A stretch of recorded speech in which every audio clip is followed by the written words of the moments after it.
Olá, queridos amigos, é um imenso prazer para compartilhar essa pequena história de um, um dos Baha'is, que desde o surgimento do Baha até nesse momento atual que hoje nós vivemos, cada um tem sua história. Passamos por dificuldades, vitórias e alegrias, porque somos Baha'is. Então, onde eu nasci, a origem, chama-se cidade Miandoab. Significa entre dois rios. Porém, essa cidade tem uma peculiaridade especial, que ele fica como se fosse um abraçado de uma região que maioria curda, uma etnia curda, que é da religião islâmica, mais sunita, só que é diferente do que os que estão, maioria são apresentados. Porém, nossa cidade é uma cidade maioria xiita, com bastante influência de ortodoxia xiita. Falamos língua turca nessa cidade, turca azerbaijana, que normalmente ele não tem escrita, não tem de livros, porém, desde a época era privado de ter essa sua cultura, exercer sua cultura. A gente, quando nasce, a língua da mãe é turca azerbaijana, e depois chega na escola, na primária, e começamos a falar a língua nacional, é Farsi, nos ensinado. Então, da minha origem, que conhecemos para a fé Bahá'í, meu bisavô, Sr. Hassan al-Kafashi, tornou-se através de um nobre viajante. Até talvez adivinha quem? Mirza Hossein Varga, o irmão do mártir Varga, pai do Ruhollah. Quando ele foi pioneiro na nossa cidade, uma das primeiras pessoas que aderiu à fé Bahá'í foi meu bisavô. Então, eu sou quinto filho dos 6 filhos dos meus pais, que quando eu nasci, eu teve dificuldade de saúde. Porém, minha família tinha condições de ir levar no médico, a tratamento. Todos esses tempos, chegou um ponto que levava para o médico, tomava remédio, não resolvia. Chegou um ponto que nem tinha onde aplicar injeção, porque não tinha mais músculo, não tinha mais carne para isso.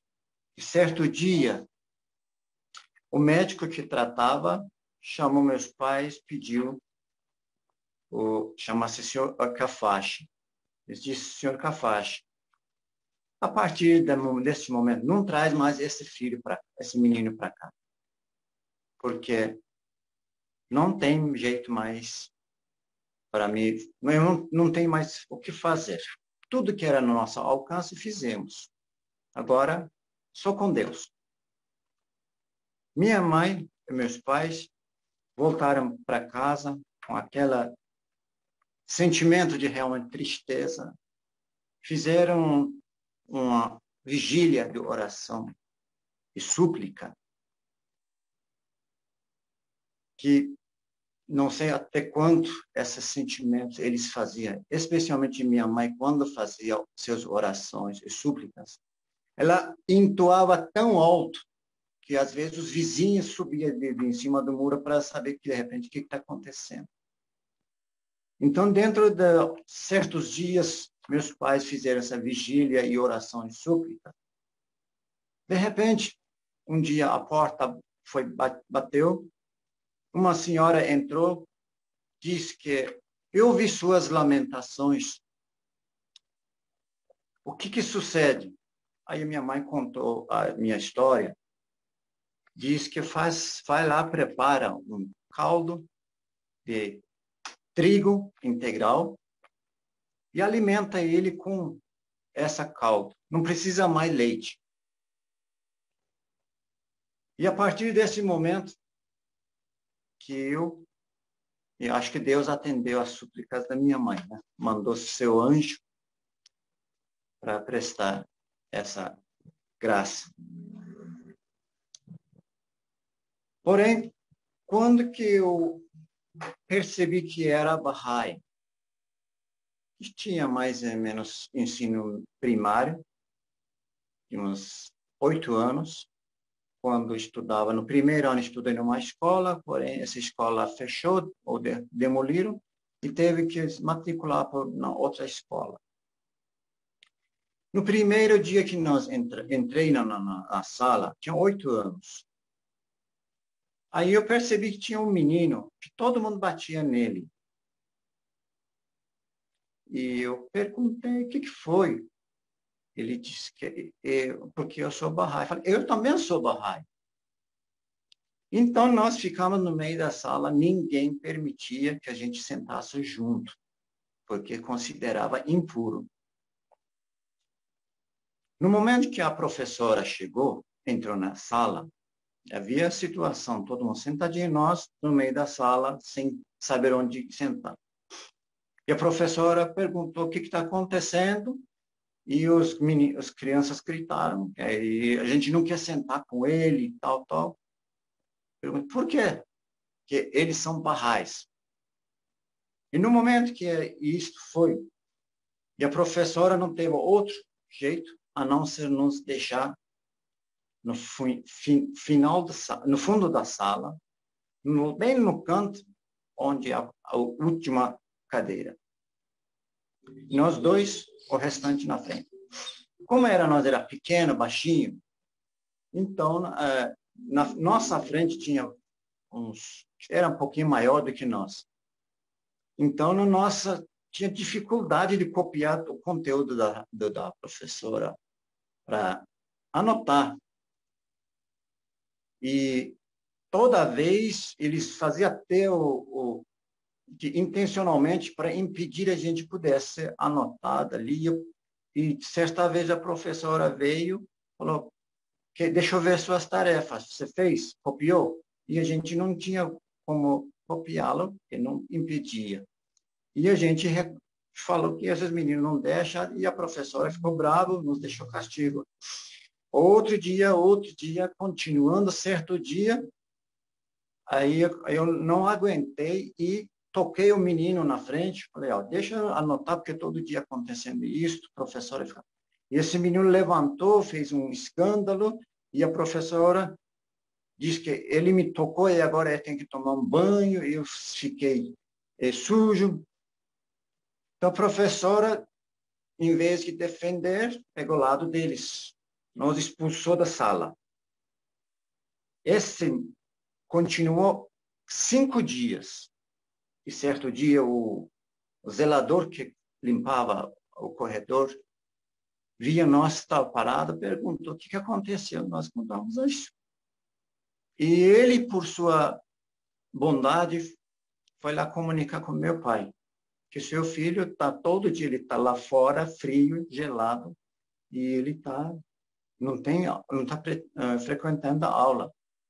E o meu pai imediatamente veio, me chamaram na diretoria. A gente ainda estava no fora, nos chamaram para a diretoria. O que aconteceu?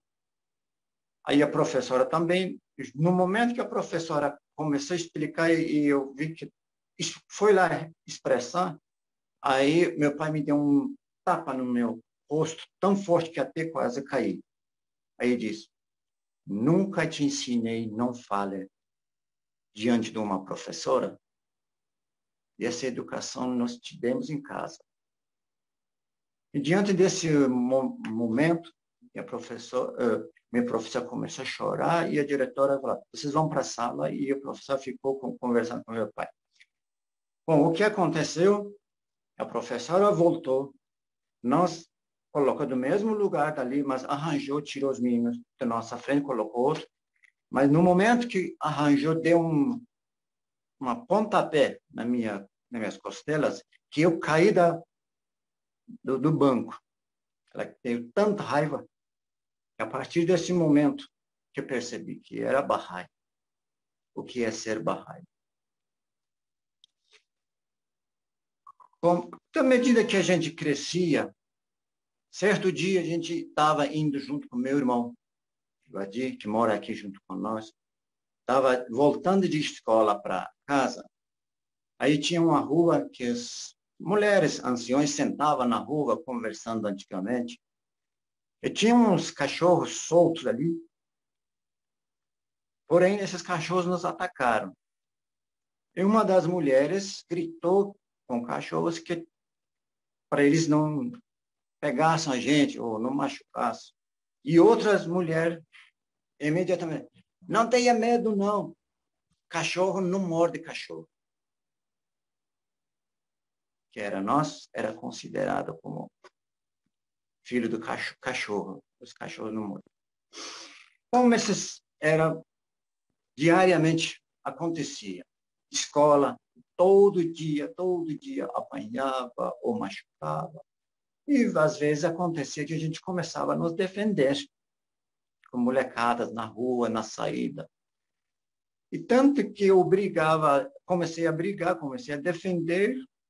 Aí chegou a certo tempo, aí teve um campeonato.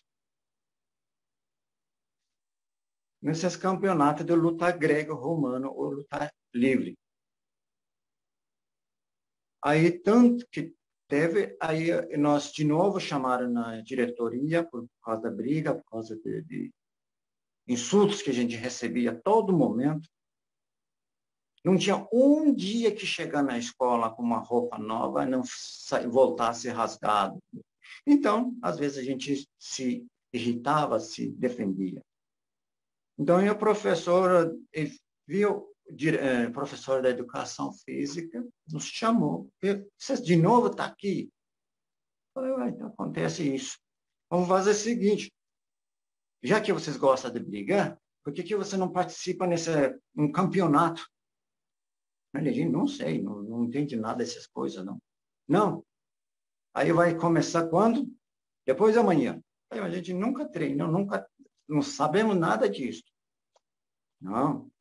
Vamos lá. Aí você vai ganhar como de, prestígio, colegas aí vai ter medo de você, e aí encheu o nosso, como diz, orgulho. Nós fizemos inscrição. Final da semana começou o campeonato, como ninguém conhecia a gente, era lá estranho lá no campeonato, então a gente vencendo, era um baixinho, até não tinha roupa, foi o professor arranjou um uniforme adequado para a luta. Nós entramos assim, chegamos no semifinal, aí quem era o meu adversário, o oponente, era o filho do mais fanático de muçulmano da cidade. Um comerciante era bem fanático. Então, eles descobriram de um modo ou outro era Bahá'í. No início, eles não quiseram disputar comigo. Mas logo depois, como não tinha regulamento, aí entramos quase todo cheio de academia. Um xingamento, insultos, todos os tipos. Uma criança, um jovem de acho que 10, 12 anos, ouvindo isso numa competição, antes de começar, então, é terrível, terrível. Bom, porém, como era aquela raiva que tinha, na verdade, por isso, não tomei conhecimento e imediatamente no primeiro golpe já defini, saí vitorioso. A partir daí, alguns amigos, colegas da minha escola, aí não tiveram outra opção a não ser torcer. No final, o maior campeão da região. Entrei aí agora com receio. Algumas pessoas já começaram, Badi Bahá'í, vai. Chamava Bahá'í, não chamava nem meu nome às vezes. vai lá, Bahá'í, vai lá, 9. Eles falavam 9, o nome número da Bahá, que é 9. Então, aí também, de novo, lutamos, ganhei. A partir daí, teve algum sossego na minha vida particular, assim. Porém, começaram, em 1979, começaram a revolução, aquelas manifestações contra o Shah. Começou um mês ali, tive manifestações de uma hora a outra. Nós ouvimos umas notícias que os amigos que moravam em Shiraz foram suas casas saqueadas e suas casas foram botadas fogo. Até teve um Marte que foi matado. Bom, acho que isso inflamou esse povo.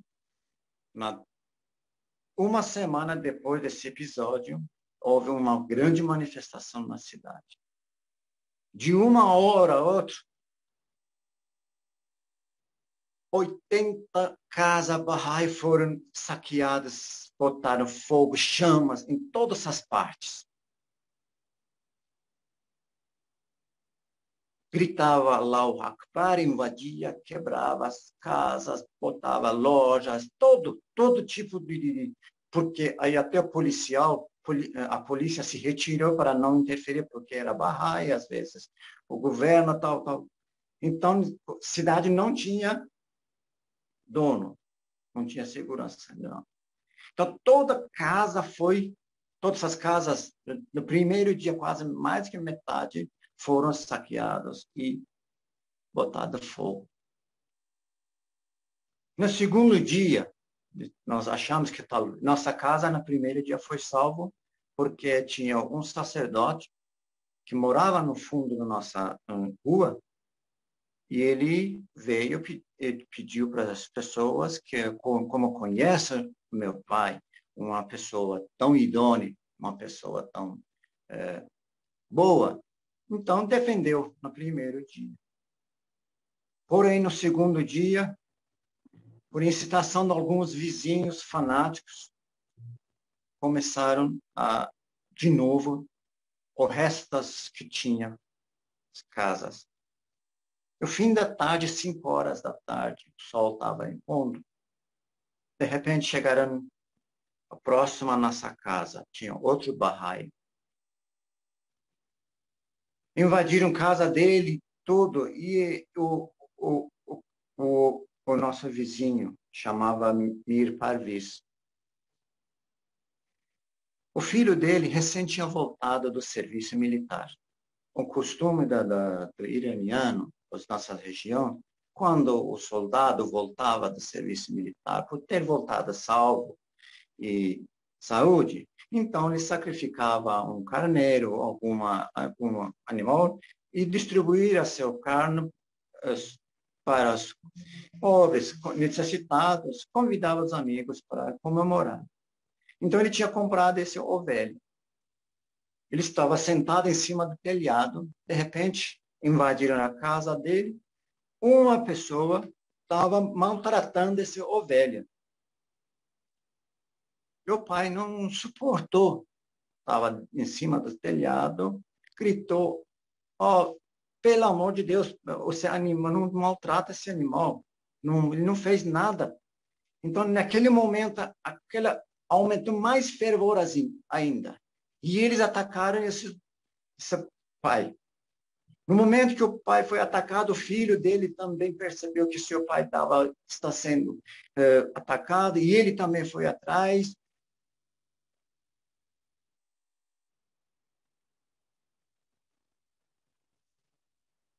Foram mortos. Mas esses cadáveres estavam carregando na rua com as pauladas. Até hoje, toda vez que vem um barulho paulada, essa cena passa na minha cabeça.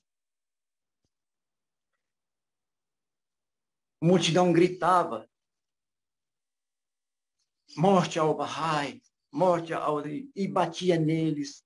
Seus corpos foram arrastados a rua inteira e levaram, jogaram na esquina, junto com o entulho, e botaram fogo. Porém, não tinha acabado ainda. Aí, logo em seguida, de repente, nós ouvimos um estrondo. Derrubaram nosso portão. Aquela multidão entrou nas nossas casas e nós não tinha outro meio, subimos em cima do telhado, não tinha onde para fugir, onde refugiar, a não ser a mão protetora de Bahá'u'lláh. Invadiram, destruíram tudo. O que era para levar, levaram. O que é para quebrar, quebraram. Até as portas, janelas, tudo arrebentaram. Da maneira selvagem. Isto. Olha, eu vou contar uma coisa. Nesses momentos, que Bahá'u'lláh dá uma força tão enorme, tão esplendorosa, parece que essa casa não era nossa.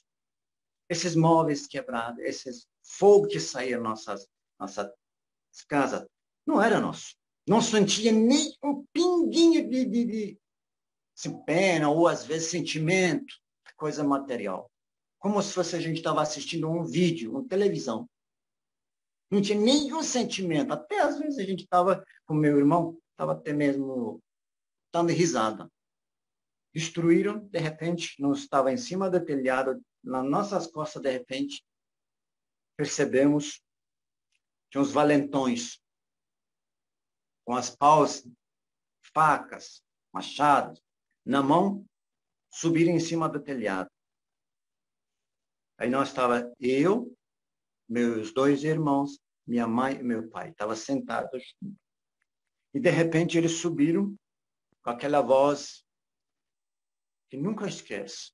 Vamos à mesquita.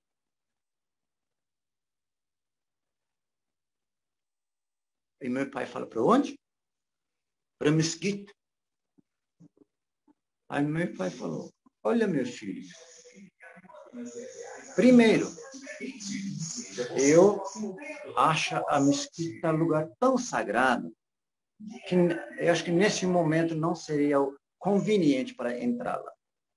Segundo, você acha que eu não sei, não conheço Deus, sou ateu, até fez o primeiro versículo do Alcorão, que não há Deus além de ti, o amparo no perigo de subsistir por si.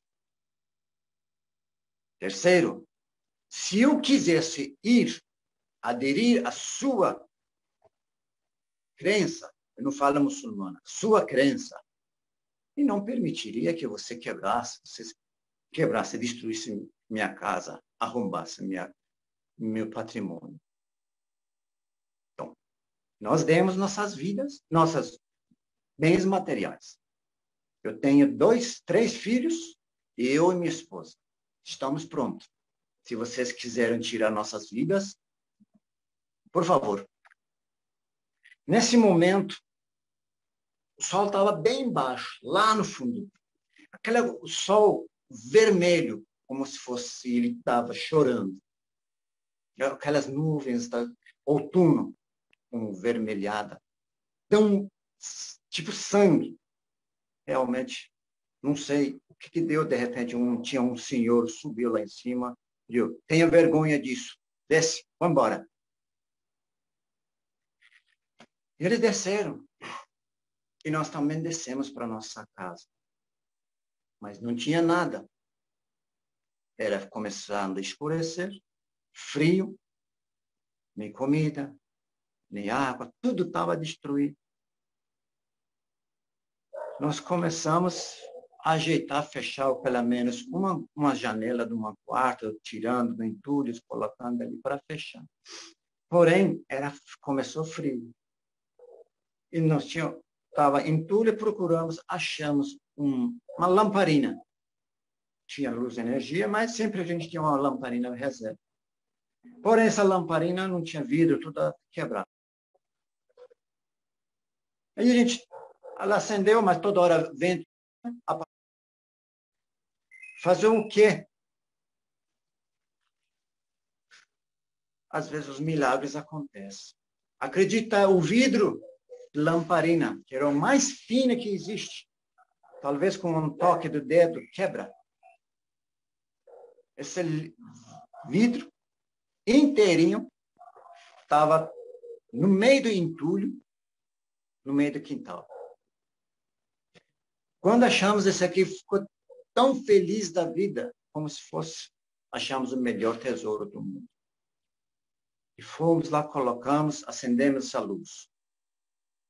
Os vizinhos comentaram depois, que essa luz mais incomodou de todos os fogos que tinha, chamas que estavam saindo nas casas dos Bahais, da sede Bahai, e lojas. Essa luz mais incomodava do que os outros, porque a luz de Bahá'u'lláh estava em chama. Mas, primeiro dia nós ficamos, mais tarde, o vizinho nos alertou que, olha, os grupos se aglomerando para assassiná-los. Se vocês ficarem aqui, corre maior perigo. Então, não tinha outra opção. Um vizinho, que Deus a tenha, gente muito boa, nos deu permissão de passar pelos portões deles com um veículo que ele tinha velho, mas nós encaixamos, levou fora da cidade, que não sabia onde vai, mas nos deixou fora da cidade, pelo menos, mas não corre perigo de vida. Quando nós chegamos lá, encontramos outros barrais que estavam saindo da cidade, buscava refúgio. Onde? Ninguém sabia. Tinha velhos de 90, 100 anos, crianças, mulheres grávidas. Estava indo para onde ninguém sabia. Porém, no meio do caminho encontramos um grupo de aldeões. Coincidência, alguns deles conheciam meu pai, porque meu pai tinha feito favores a eles. Então, eles imediatamente levantaram para nos acolher, em torno de 50, 60 pessoas. Nós vamos à aldeia, porém, esses aldeões eram uma receita de islâmica, xiita, mas não é mesmo que a maioria dominava. Nos deram casa, comida, uns dias, mas como estava correndo ameaça daqueles da cidade, então decidiram que nós mudássemos para outra cidade, que chama-se Mahabad, uma cidade de etnia curda, maioria curda, que através imediatamente a assembleia local dessa cidade prepara todos os meios para nos dar refúgio, distribuir nas casas, tal. Nossa vida ficou uns 2, 3 meses nessa cidade. Em pleno inverno, aí começou, ainda continuando aquelas revoluções, e o regime do Shah caiu, e os ayatollahs, o regime Estado Islâmico assumiu o Estado, agora com todo o poderio. Poucos tempo, a coisa meio acalmou, tinha, como diz, leis, polícias, tal, e nós decidimos voltar cada um para sua casa. Falando nisso, no período dessa época, meu pai me enviou via um fotógrafo, uma pessoa, um cinegrafista, que para registrar que a Casa Nacional de Justiça tinha pedido documentar todos esses eventos.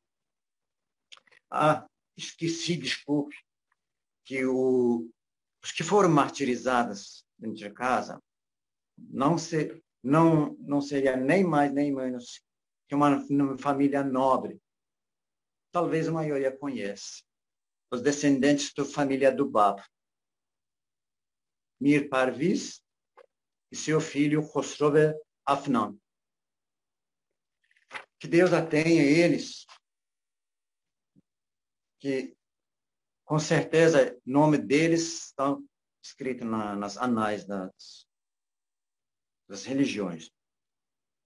E são considerados pela Casa Nacional de Justiça os primeiros mártires dessa era.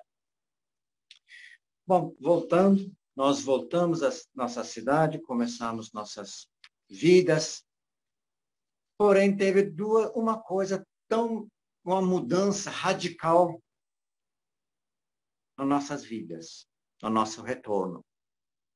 Primeiro, o olhar do povo tinha mudado em comparação com a antes tinha. Que eles esperavam que os Baha'is voltassem, vingassem, mas aceitaram essa calamidade com resiliência e superação. Por outro lado, o Estado começou a reprimir. Mas um episódio que mostra disso, nós quando voltamos, no primeiro semana não tinha aquecedor para aquecer, tinha a lenha, essas coisas que entulhos a gente juntava, queimava.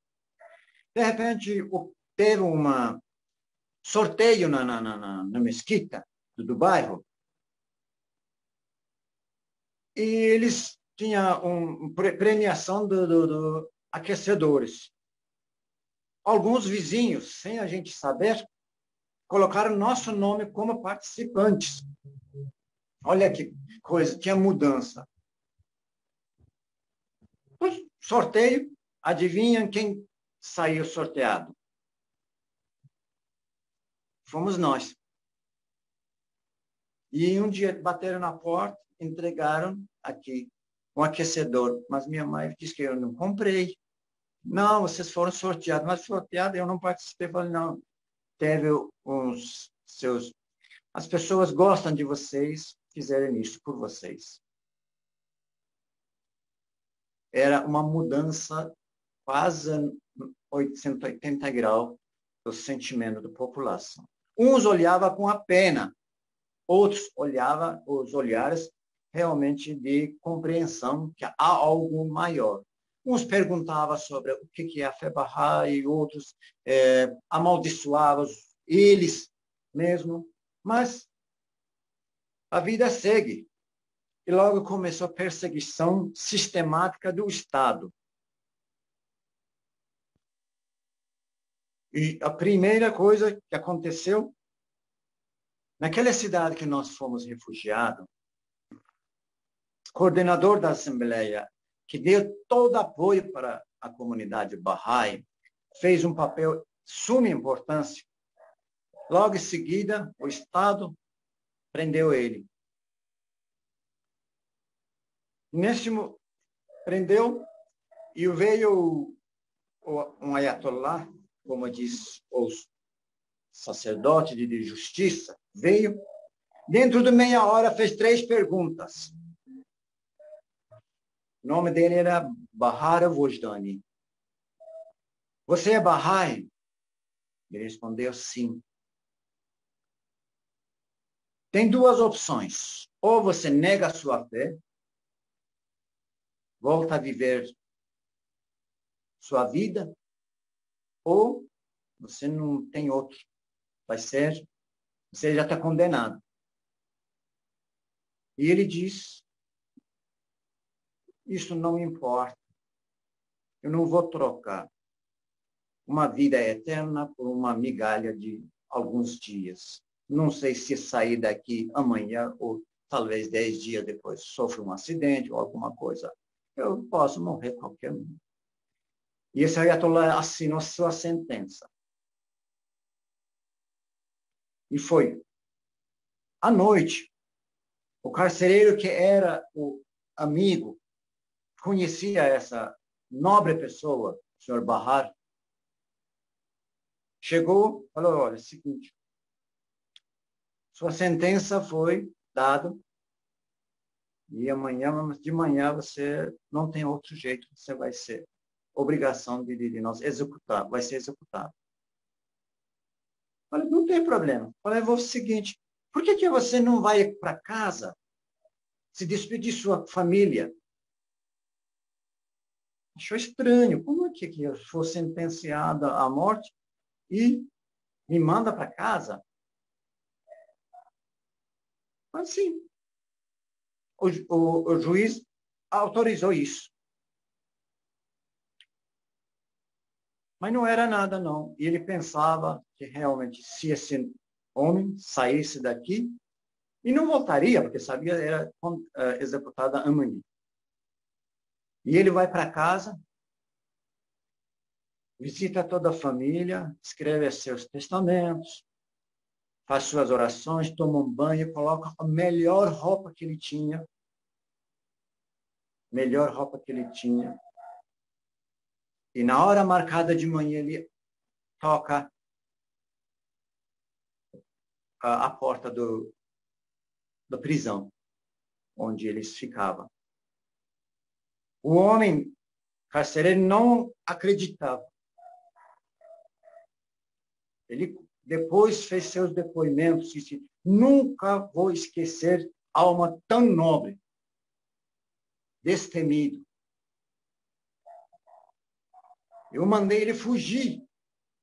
Qualquer pessoa que fosse no mundo, seja antes do Islã, depois do Islã, nunca tinha visto isso, nem li a história.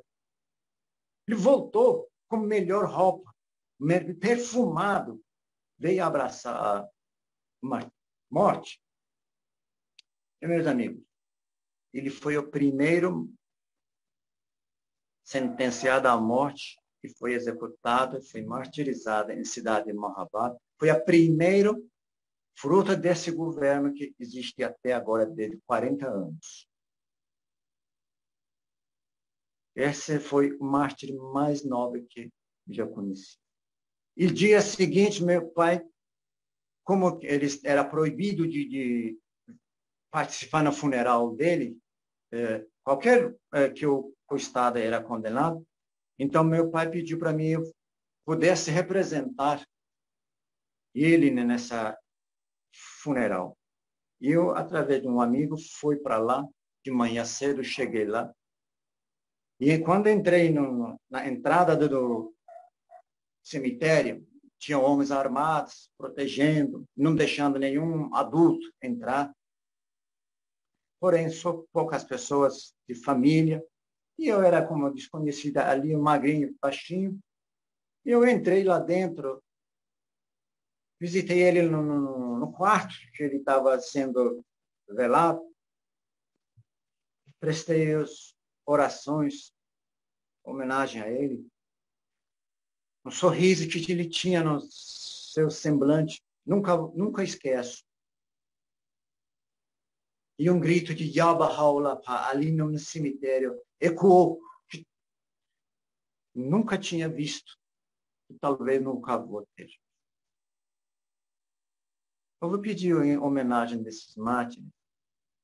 Ô moço, querido, você coloca aquela música dos mártires, Caminho da Fé.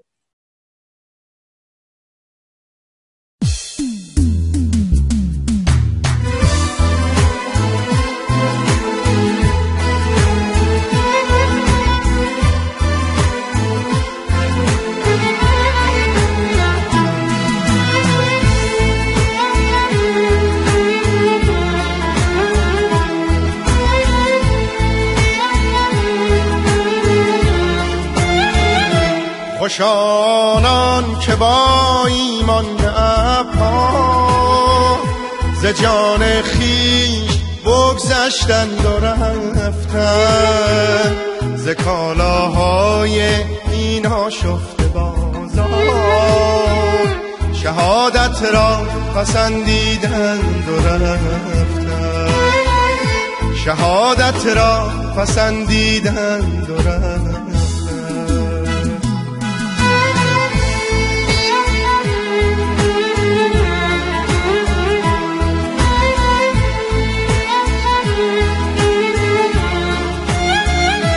خوش آنان که با نام بهایی به خون خویش غلطیدند و رفتند. خوش آنان که از پیمانه دوست شراب عشق نوشیدند و رفتند. شراب عشق نوشیدند و رفتند.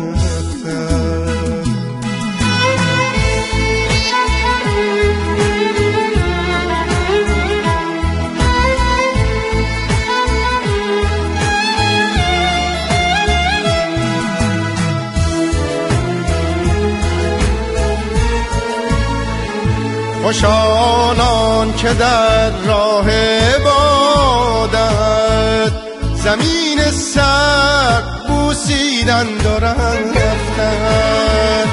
خوش آنان که در راه عبادت زمین سر بوسیدند و رفتند. خوش آنان که در روز شهادت ندای حق شنیدند و برفتند. خوش آنان که از پیمانه دوست شراب عشق نوشیدند و رفتند. شراب عشق نوشیدند و رفتند.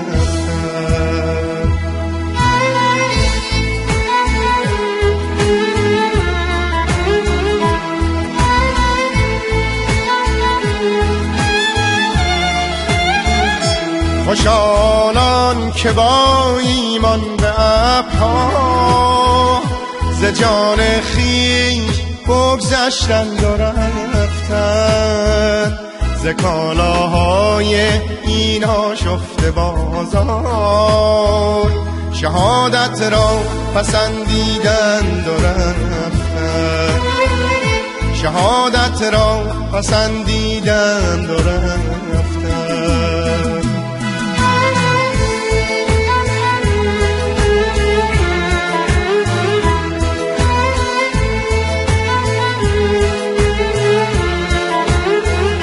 خوش آنان که با نام بهایی به خون خویش غلطیدند و رفتند. خوش آنان که از پیمانه دوست شراب عشق نوشیدند و رفتند. شراب عشق نوشیدند و رفتند.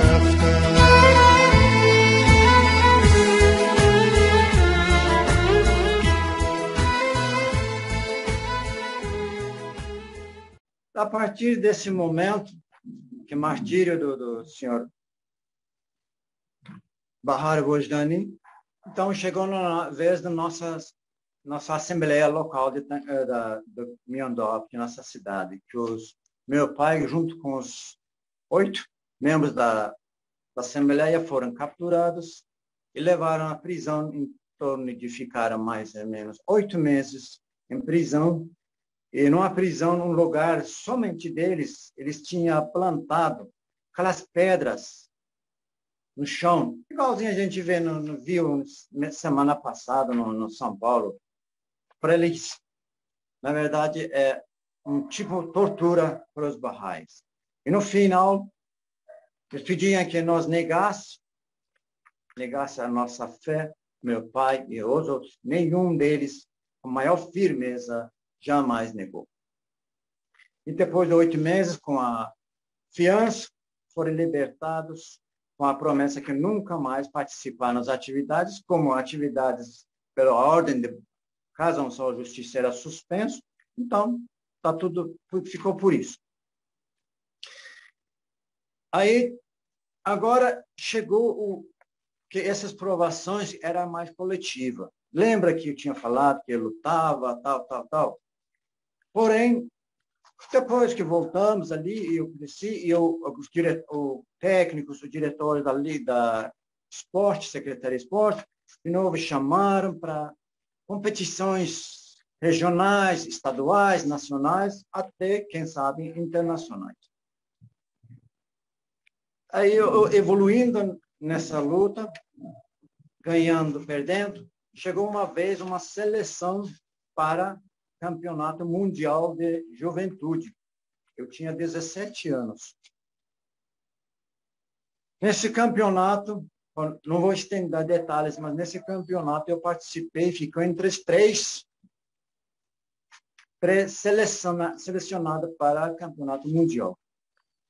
Voltei para a minha cidade com a equipe. Na hora que voltei, eles fizeram uma recepção que normalmente os ganhadores, às vezes, esportistas recebido. E logo em seguida, amanhã, outro dia, estava me preparando, ir na academia e recebi umas telefonemas que diz: senhor Badir, seguinte, o senhor, a partir de hoje, é Bahá'í, né? Eu falei, sim, sim. A partir de amanhã, você não precisa mais ir lá na academia. Mas por quê? Eu acabei de ser selecionado para o campeonato mundial e não vou poder. Qual é o motivo? Por esse motivo, Bahá'í. Mas eu falei, tem algum documento? Não. Se você participar, você terá consequências. Tudo bem. Aí me ausentei, não fui. Dia seguinte, meu técnico, secretário de educação da cidade, junto com os dois, vieram onde eu estava. Me procuraram numa reservada. Como eles me propõem o seguinte: Badir, você é um dos melhores que a gente tem nessa região. Tem futuro, aquela coisa, né? Para frente. Vamos dizer que você não é Bahá'í. Deixa de lado, simplesmente, só na aparência. E você vai ter todo o prestígio que qualquer campeão do mundo, campeão pode ter. Juro por Bahá'u'lláh, não teve nem um minuto, nem segundo de pensamento passar na minha cabeça. Imediatamente falei, não, eu prefiro não. Eu sou Bahá'í, filho de um Bahá'í. Jamais faria isso, mesmo sendo o campeão do mundo, ou muito menos isso. Nunca mais pisei lá. Porém, as coisas não ficou fácil, não. As perseguições, e teve que, pelo Estado, todo momento, era procurado pela polícia, o CV, tal. E a gente decidiu sair do Irã. Naquele momento, que preparamos o material para sair, fugindo, claro, eles não forneciam passaporte, não forneciam nada. E eu, meu irmão, Vadir, que nós preparamos todo, e meu pai nos chamou último momento de nossa despedida. Fez essas palavras para nós. Meus filhos, sabe por que vocês estão indo embora? Porque são os Bahá'ís. Nesse caminho, deram milhares de vidas. Até eu dei todos os bens que tinha. Porém, duas coisas eu quero de vocês. Senão, não vou perdoar jamais. Primeiro, seja fiel ao convênio. Isto não repetiu 3 vezes. A outra, obediência às instituições. Sempre. Nunca coloca sua vontade em cima da vontade da instituição. O que eles disseram, vocês aceitam. Isso foi últimas palavras que ele nos aconselhou. E quando nós saímos com Se contar a história vai demorar mais ainda, mas fomos presos na fronteira, tal, daquelas coisas, né? E, porém, minha irmã Soraya morava em Istambul, estudava, na verdade, com outra minha irmã, Sayare Kafash. E eles nos acolheram em Istambul. Ficamos, de um dia para o outro, eu achei um serviço lá, trabalhando, para não depender de ninguém. E, num certo dia, nos chamaram o comitê de pioneiros lá na Turquia, nos chamou, disse que vem um emissário do Casa Unsal Justiça, Centro Nacional, e eles vão conversar com vocês. Bom, tudo bem. Nós fomos, tinha uma sala em torno de 170, 100 pessoas, e ela começou a conversa, de repente, ela falou o seguinte: abriu boas novas, abriu o Brasil para refugiados, quem desejaram ao Brasil. Quem for aí, Brasil, quem escolher o Brasil, a Casa Unsal de Justiça diz que vai orar por eles. Depois terminou. Quem que gostaria de ir para Brasil? Imediatamente nós três levantamos. Eu, meu irmão Vadiullah e minha irmã Soraya. Levantamos. Ela perguntou: mas vocês conhecem o Brasil? Não. Vocês têm algum conhecimento? Qual é o custo? Não. Fala, o que você sabe? A gente faz o que puder.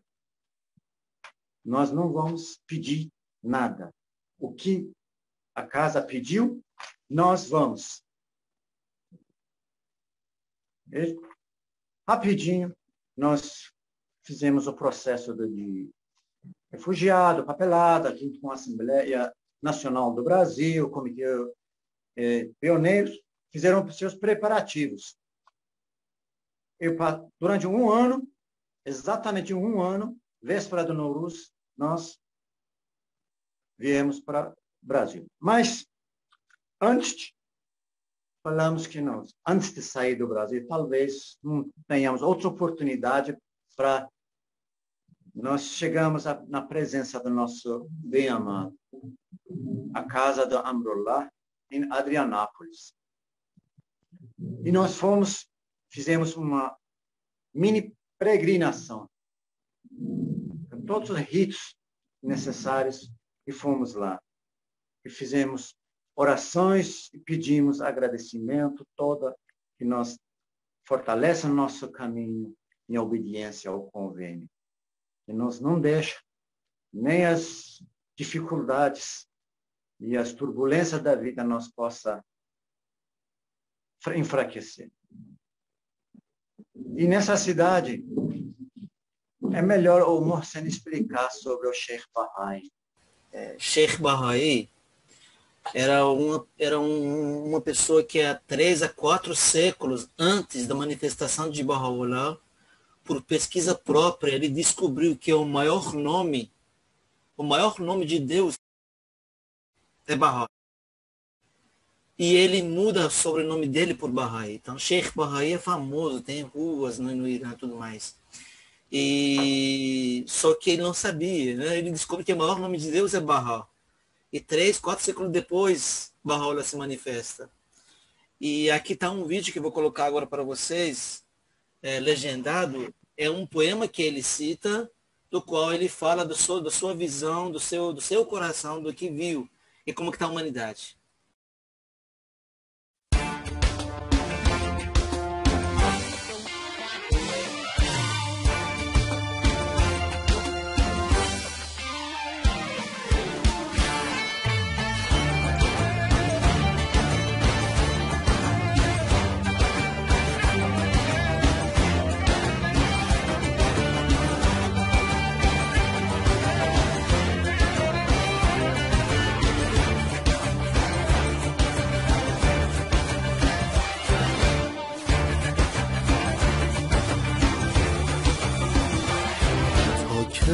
به تمنای وصال تو یگانه اشکم شود از موج چون سیل روانه خواهد که سراید شب هجران تویانه. ای تیر غمت را دل عشاق نشانه. جمعی به تو مشغول و تو غایب زمیانه.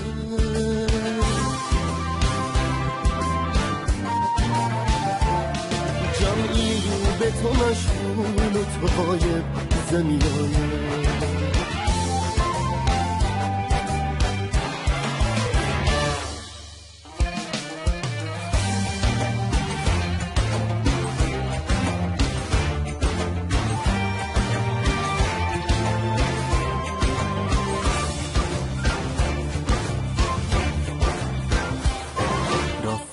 به در صومعه عابد و زاهد دیدم همه را پیش رخت را که اصلاجه. در میکده رهبانم و در صومعه عابد، گه معتکف دیرم و گه ساکن مسجد. یعنی که تو را میطلبم خانه به خانه.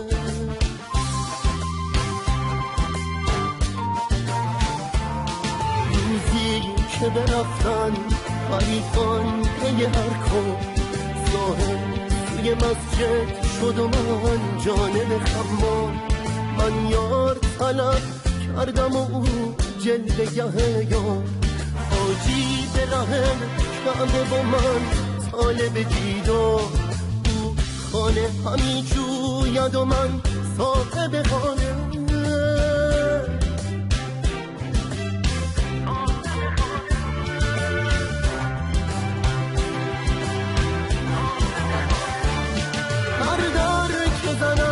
صاحب آن خانه تویی تو، هر جا که روم بر تو و کاشانه تویی تو. در میکده بودی که جانان تویی تو. مقصود من از کعبه و بتخانه تویی تو. مقصود تویی کعبه و بتخانه بهانه.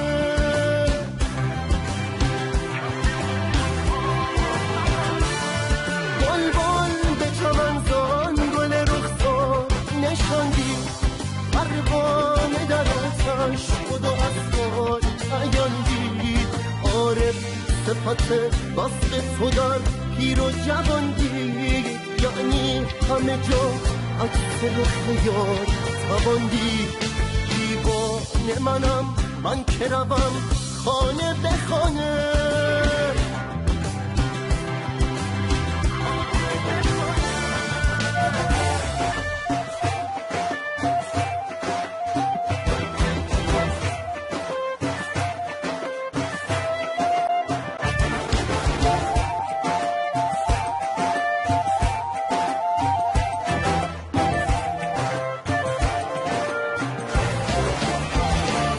عاقل به قوانین خرد راه تو پوید، دیوانه برون از همه آینه تو جوید. تا قنچه بشکفته این باغ که بوید، هر کس به زبانی صفت حمد تو گوید. بلبل به غزل خوانی و قمری به ترانه،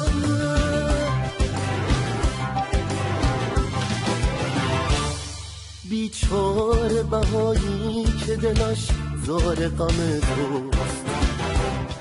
هرچند که آسیب ز خیل قدم توست، امید وی از عاطفت دم به دم توست. تقصیر خیالی به امید کرم توست، یعنی که گناه را به عزم نیست بهانه.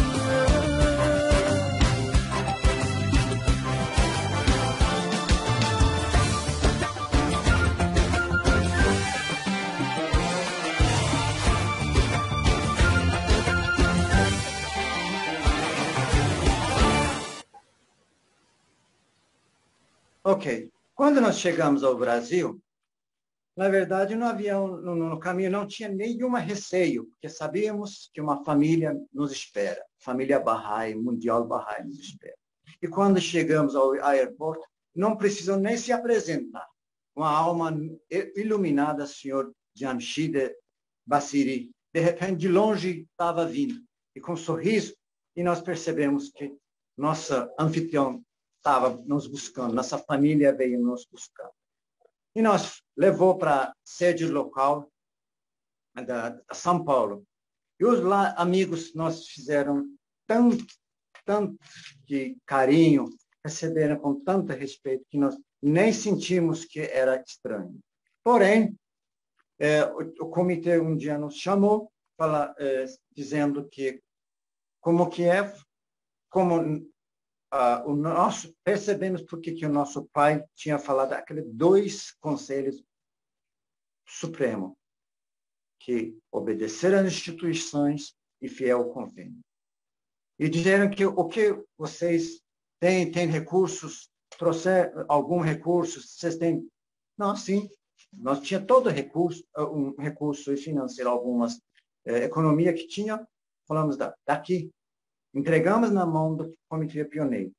E eles ficaram meio, para quê? Falei, não, tudo que vocês gastaram com a gente, durante esse período, aí você se gastou, desconto, quando a gente separar, aí vocês, se sobrar, paga, se não sobrar, está tudo bem. Então, nossa obediência às instituições e respeito ao convênio. Porém, quando a gente foi na soberania, também recebemos muitos carinhos dos amigos, Bahá'ís, iranianos, não iranianos. Então, ali também, na hora de divisão, para onde a gente ia, não discutimos nenhuma. Nós colocamos na decisão do próprio comitê. Ali disseram que vocês vão para Cuiabá. Ah, ótimo. Perguntaram, vocês sabem onde é Cuiabá? Não. Se a comitê achou que lá é bem bom para nós, então vamos. E logo nós viemos para Cuiabá. Durante em Cuiabá tivemos alguns contratempos referente ao estudos da revalidação do diploma da minha irmã Soraya, que ela era formada em medicina em Turquia, porém no Brasil não era aceito essa documentação. E passamos bastante dificuldades para isso. E, finalmente, através de novo, a Assembleia Nacional e o Comitê de Pioneiros conseguiram resolver na Belém do Pará. E como nossos recursos financeiros eram escassos, a gente trabalhava dia e noite, e certa vez até meu patrão, que eu trabalhava, ele comprou um passagem de avião que diz que não é digno dali para ir até de ônibus, né? Bom, logo depois que ela se formou, voltou, começou a trabalhar, então, aí nós decidimos com meu irmão que está na hora de a gente abrir nosso próprio negócio. Mas como em Cuiabá é uma cidade, é grande, capital, então era difícil, talvez, competir com poucos recursos. E, juntamente, chegou outra família, Bahá'í pioneiro, chama a família de Ruhollah Muhammad Hosseini, que talvez alguns amigos conhecem.